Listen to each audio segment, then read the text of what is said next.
Señores, gracias por compartir con nosotros esta mañana. Estamos más que agradecidos en este día. Y contento con esa noticia de Senen.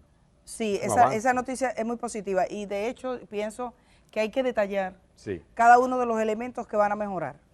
A veces era irritante la huelga de los médicos, yo debo decir. Sí, porque afectaba directamente a millones de gente. Sí, y uno que no te reciban y mucha gente ha sufrido, pero al final ese es un logro que no es solo para los médicos, como digo, la mayor parte de las cosas que han logrado es para la gente. Mira, destacar que, por ejemplo, que se atiendan a los pacientes mentales, que no se atendían, que tú podías tener el mejor seguro médico, pero tú tienes una depresión o se sentía un poco alterado, lo que fuere. Usted no recibía, no te lo cubría ninguna de las ARS. Luego comenzó a ser así, en fin. Eso yo creo una magnífica noticia para este día. Por eso quisimos adelantarnos, no estaba pautado en principio, pero quisimos llamar a Senen anoche para que nos diera esos detalles. Y agradecemos la comprensión del presidente de la Asociación Nacional de Jóvenes Empresarios, Jaime Senior, que ya está con nosotros. Muy buenos días, gracias por estar esta mañana. Buen día, Di, buen día, Germán. Sabe que también esto implica, porque hablamos de la seguridad social, por ejemplo, que tiene también la pata y la columna del empresariado. Y la gente mira al empresariado.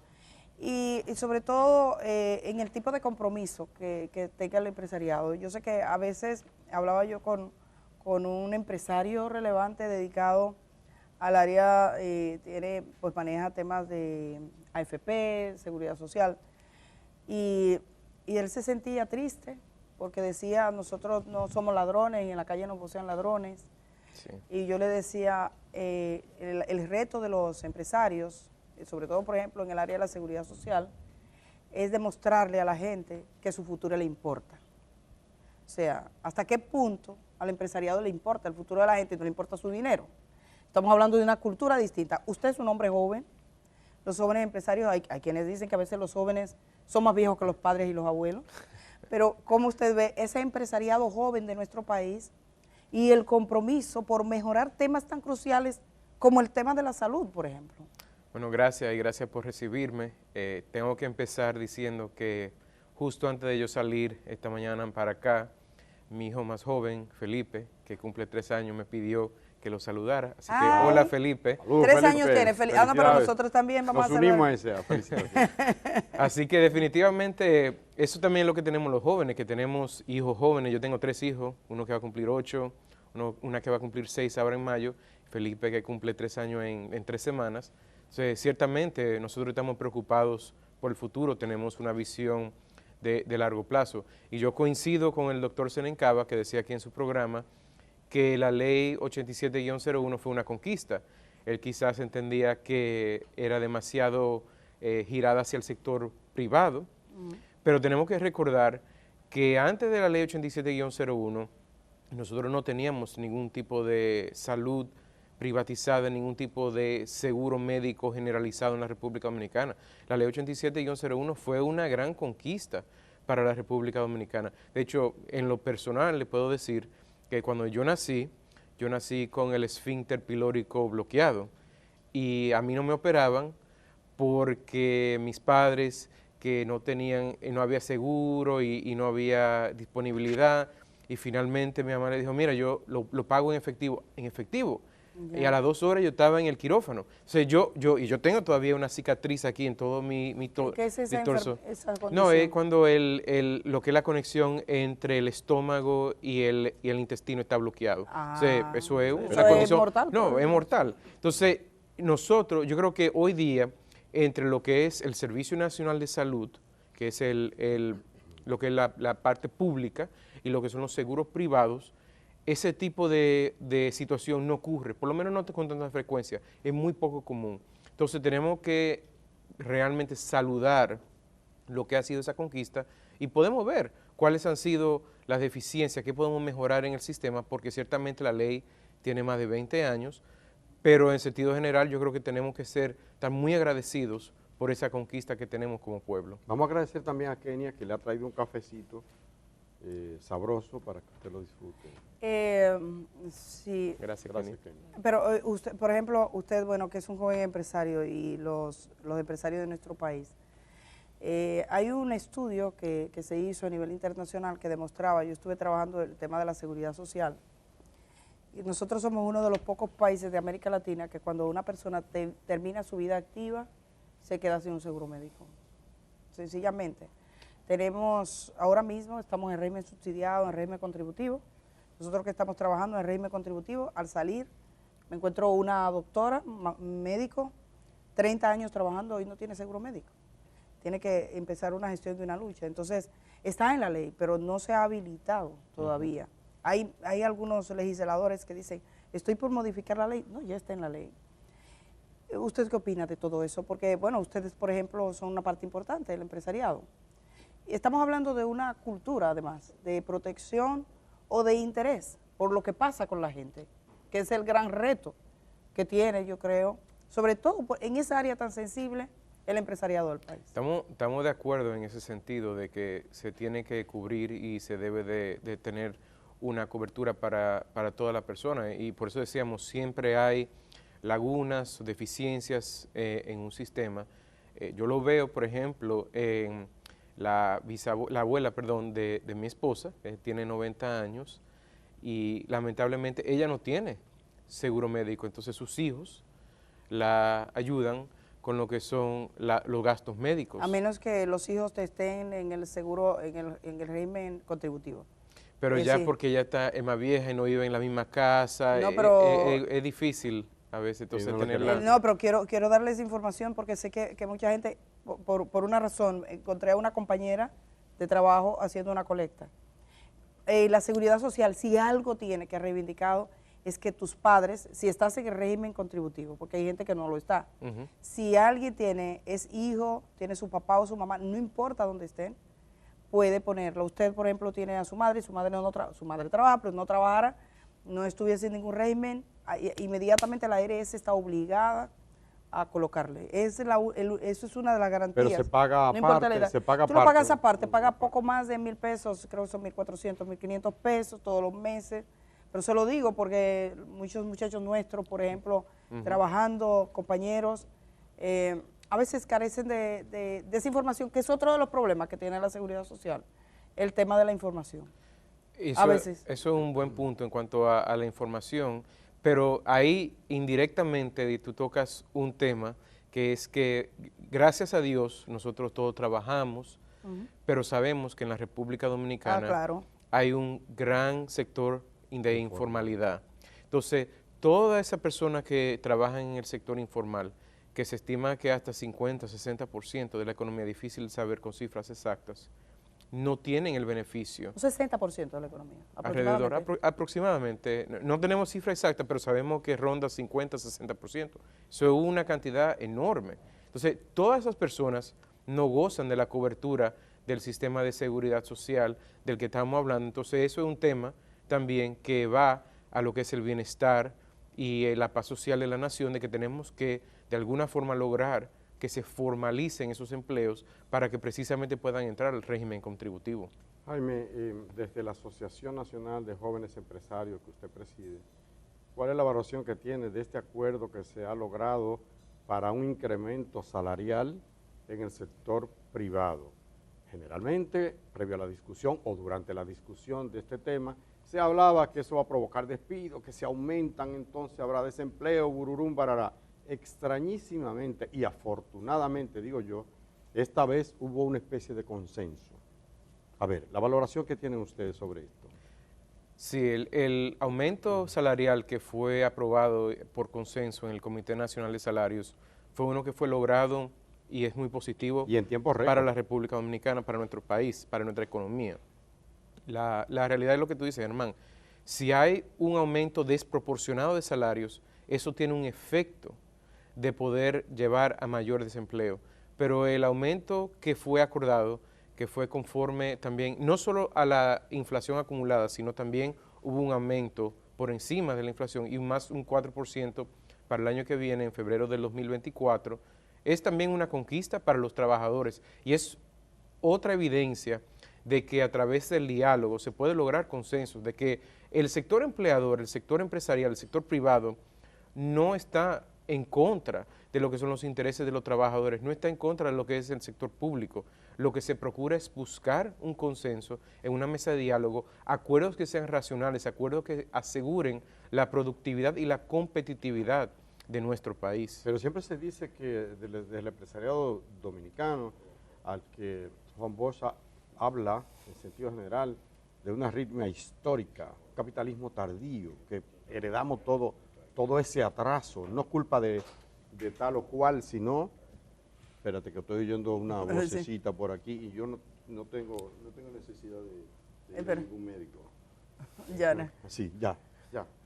Ya se paró. Sí, pero sí, que hubo una conversación. Sí, una conversación, discúlpenos. Entonces, se ha hablado de esa arritmia histórica, de un atraso desde el empresariado, de la oligarquía en general, pero del empresariado en particular. Y entonces esa especie de embudo, ¿cree que es conveniente para la propia economía, para el propio desarrollo del país y de ustedes como empresarios, que ese embudo se vaya, ¿cómo decir?, como anchando un poquito más para el otro lado estrecho?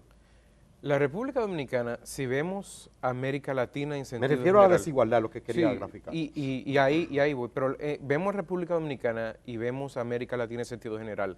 Y tenemos que decir que nuestro país goza de una paz social y de un balance entre diversos sectores que es envidiable en la región. Hay que empezar por ahí, que la realidad de lo que eran los años 50 y 60, cuando estábamos saliendo de una vil dictadura, donde todavía como país, como economía nos estábamos estableciendo, insertando en la economía mundial, es muy diferente a la del año 2023. Tenemos desigualdad en República Dominicana. Mucha. Nosotros como ANGE participamos en el lanzamiento del estudio de cuantificación de desigualdad del Ministerio de Economía, Planificación y Desarrollo, y sin lugar a duda que la tarea que tenemos como país y como empresarios que lo apoyamos, y por eso acudimos a ese lanzamiento y participamos en un panel con el ministro Issa también, es que tenemos que reducir esa brecha de desigualdad a largo plazo. ¿Cómo lo vamos a hacer? Tenemos que aumentar la productividad. ¿Y cómo se aumenta la productividad? A través de la educación. Y eso es lo que Invirtiendo en tecnología también, en equipos. Así es, no tenemos que invertir en todo lo que son los sectores productivos. Nosotros como ANGE, por ejemplo, el año pasado lanzamos un estudio en el que cuantificamos las carreras técnicas y universitarias que se producían en la República Dominicana versus lo que son las demandas del mercado. No va a ser sorpresa para nadie para decir que carreras como la mía, la del derecho, están sobrepobladas, sobreofertadas, mientras que las carreras STEM, ciencia, tecnología, ingeniería, matemáticas e idiomas, porque interesantemente ningún dominicano que sabe hablar inglés está por debajo de la pobreza en República Dominicana. Y esas carreras están subrepresentadas en lo que son nuestras universidades e institutos técnicos. Entonces, nosotros tenemos que, país, abocarnos a pensar muy bien en qué queremos de nuestro sistema de educación, porque nuestro sistema de educación y educación superior es lo que nos va a llevar a ser más productivos como país, a aumentar los salarios más y por ende reducir la brecha de desigualdad. El informe que usted hace referencia, supongo que es el que presentó el Ministerio de Economía junto con la CEPAL, y ustedes también fueron parte, desigualdad de ingresos en la República Dominicana, que pueden buscarlo. Yo quiero leer un párrafo a ver qué usted me dice de esto. Dice, bueno, así es. El 1% de la población dominicana que registra mayores ingresos concentra la mayor proporción del ingreso bruto nacional. La brecha es muy significativa. 1% de la población recibe casi la mitad de lo que recibe la mitad más pobre de la población. Y esto se amplía. Estamos hablando, el ingreso que recibe el 1% más rico de República Dominicana corresponde al 30.5% del ingreso bruto nacional en el año 2019, mientras que el ingreso captado por la mitad de la población alcanzó apenas el 13%. Eso es algo como estructural, tal como está configurado, estructural. Hablaban aquí, por ejemplo, a veces los políticos cuando hablan de nuevos modelos económicos, de que hay que darle la vuelta a esto. ¿Usted cómo lo ve? Yo creo que como sector empresarial hay un mito a veces de que nosotros queremos salarios bajos y que la población no pueda tener acceso a capital, y eso es muy lejos de la realidad, porque mientras más ganan toda la población, mayor consumo interno, mayor viajes, mayor consumo de telecomunicaciones, de todo tipo de oferta que hay en nuestro mercado. Además, y eso obviamente no era parte de lo que es el estudio de desigualdad, pero vemos que los ingresos tributarios están concentrados en pocas empresas en la República Dominicana, y los propietarios de esas empresas quizás son también los mismos que están reflejados en el estudio con los mayores ingresos. Entonces, a mayor ingreso también estamos aportando más al fisco, y la idea es que debe de haber una ampliación de la base, y eso es lo que nosotros tenemos que lograr, y nos conviene como país a largo plazo entender que sí, que al aumentar los salarios, al aumentar la productividad, estamos asegurando que nuestro país va a continuar desarrollándose, va a continuar con la paz social que tiene. Mira, nosotros vemos países, y el empresariado en sentido general está muy consciente de ejemplos como vemos ahora, como Chile. Un país que decíamos, ese país, nosotros quisiéramos llegar a ser Chile. Un modelo. Un modelo, como tú dices, ¿no? Un modelo. Y ahora mira el momento muy difícil que está atravesando ese país. ¿Por qué? Precisamente porque una parte importante de la población no se sentía representada, no se sentía que estaba captando suficientes recursos, tenía dificultades económicas. Nosotros no queremos llegar ahí a República Dominicana, pero para llegar a un mayor modelo de desarrollo, eso no es de la noche a la mañana, y eso requiere una estrecha colaboración entre los sectores públicos, sector privado, sectores gremiales como el doctor Senen Cava, que estaba aquí. Nosotros todos queremos lograr eso, pero tenemos que realmente lograr una colaboración, un diálogo. No se puede, esas luchas no pueden llegar a esos extremos como se llegó, porque quien fue más perjudicado en esta lucha del Colegio Médico Dominicano fueron los usuarios. Y no quiere decir que las reivindicaciones que hacían los médicos no podían tener su razón, pero por eso tenemos la mesa de diálogo. Que la tenían, porque pero tenemos que buscar la mesa de diálogo. El problema es que no se cedió sin esas luchas antes. O sea, que pareciese que hay que atizar para que al final se produjera lo que se produjo en el día de ayer. Pero tú lo dijiste hace poco, que miren el Comité Nacional de Salarios, cómo se logró un consenso, un acuerdo en un corto plazo, dialogando, hablando. Entonces, ese tipo de lucha no son necesariamente la mejor. Eso es un modelo República Dominicana que teníamos, yo creo, de hace 20 años. Ese tipo de lucha, tenemos que ir a la calle, huelga. Pero si usted se pone a pensar, la mayor parte de las reivindicaciones de este país se han logrado a pie de calle. El 4% fue la gente en la calle. Que no se explotara los haitises, fue la gente en la calle. Loma Miranda, fue la gente en la calle. Sí, incluso los temas de corrupción. Que exista hoy la posibilidad de un ministerio público juzgando a gente corrupta, fue la gente en la calle pidiéndolo. O sea...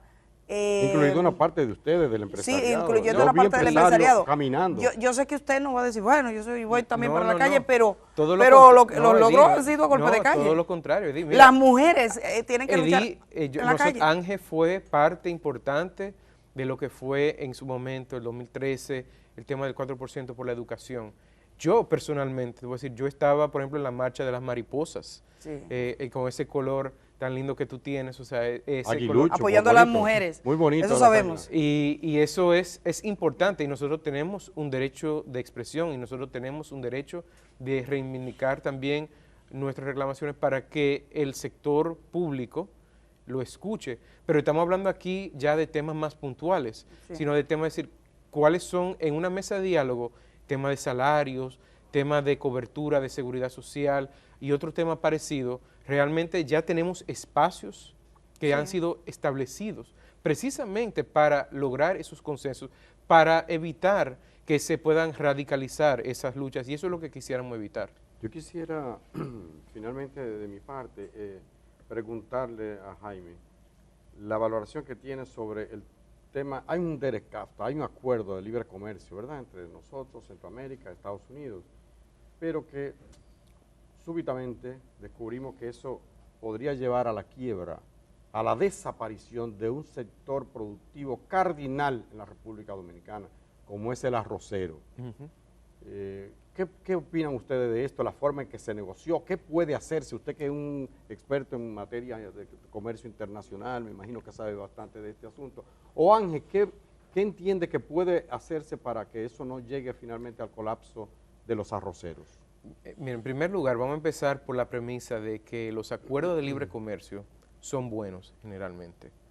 Y República Dominicana se ha beneficiado de los acuerdos de libre comercio. Nosotros somos una potencia en expansión en materia de exportación y nuestras empresas locales están exportando a todo el Caribe y Centroamérica y ahora llegando a Estados Unidos y Suramérica. O sea, nosotros no le tenemos que tener miedo a lo que es la exportación. Ahora bien, en todo acuerdo de libre comercio también se tienen que resguardar sectores claves productivos nacionales. El DERECAFTA es un buen acuerdo, pero tiene casi 20 años y 20 años atrás quizás no teníamos la experiencia que, por ejemplo, tuvimos en la pandemia, donde fue claro que tuvimos una autosuficiencia productiva autóctona nacional en materia de alimentos. Tenemos un sector arrocero que emplea alrededor de 300,000 personas, donde nosotros también exportamos, pero la mayoría de esa producción es nacional y se consume aquí. Y es buena. Y es muy buena. Es un arroz de altísima calidad.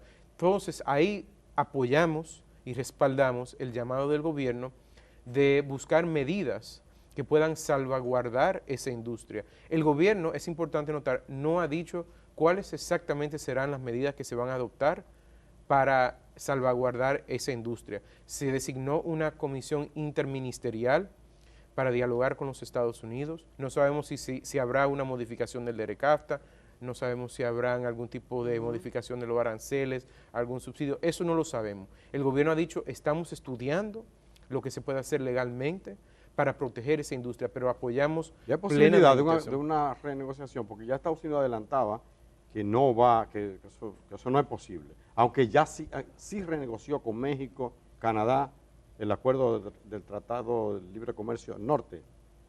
Ha habido algunas... Así es. Ese tratado se ha renegociado. ¿Se ha renegociado? O capítulos o aspectos muy puntuales dentro de diversos tratados de libre comercio. Pero esto es David contra Goliat, no México con 120. Pero es un acuerdo. Sí, es un acuerdo, lo sé, pero quiero decir que ayer había una correlación de fuerza diferente y una necesidad del mercado norteamericano diferente que en relación a nosotros que somos como una sardina negociando con una ballena. Pero el esfuerzo se tiene que realizar en primer lugar. Sí. Y segundo, hay apertura. El Estados Unidos es nuestro principal socio comercial y República Dominicana tiene excelentes relaciones con los Estados Unidos.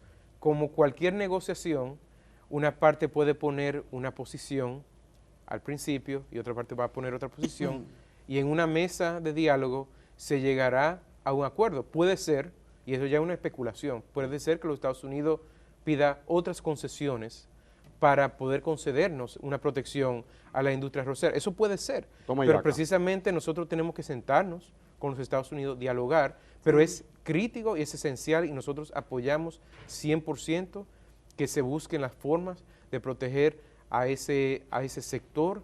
Es clave para la producción agroindustrial dominicana, para la protección del campo y para la producción de lo que es nuestros alimentos que tenemos en nuestro país. Bueno, pues le agradecemos muchísimo que haya estado esta mañana, al presidente de la Asociación Nacional de Jóvenes Empresarios, que esté aquí Como que hoy. más liberal ahora, ¿cómo es? ¿No? Suena más joven, que es diferente. ¿Suena más joven? Suena más joven porque hay jóvenes que son viejos. Sí, jóvenes viejos. Sí, ¿Y hay viejos jóvenes? Y viejos, bueno, Germán, anímate. Anímate ahí. Sí, con ánimo de joven. Sí, hay algunos que son más viejos que sus padres. Sí. Hay algunos políticos de nosotros que son jóvenes, que son más viejos que los papás. Sí. Así es. Sí, uno lo mira en su discurso y dice, pero este señor es más viejo que el papá. Pero bueno, ese no es el caso de Jaime.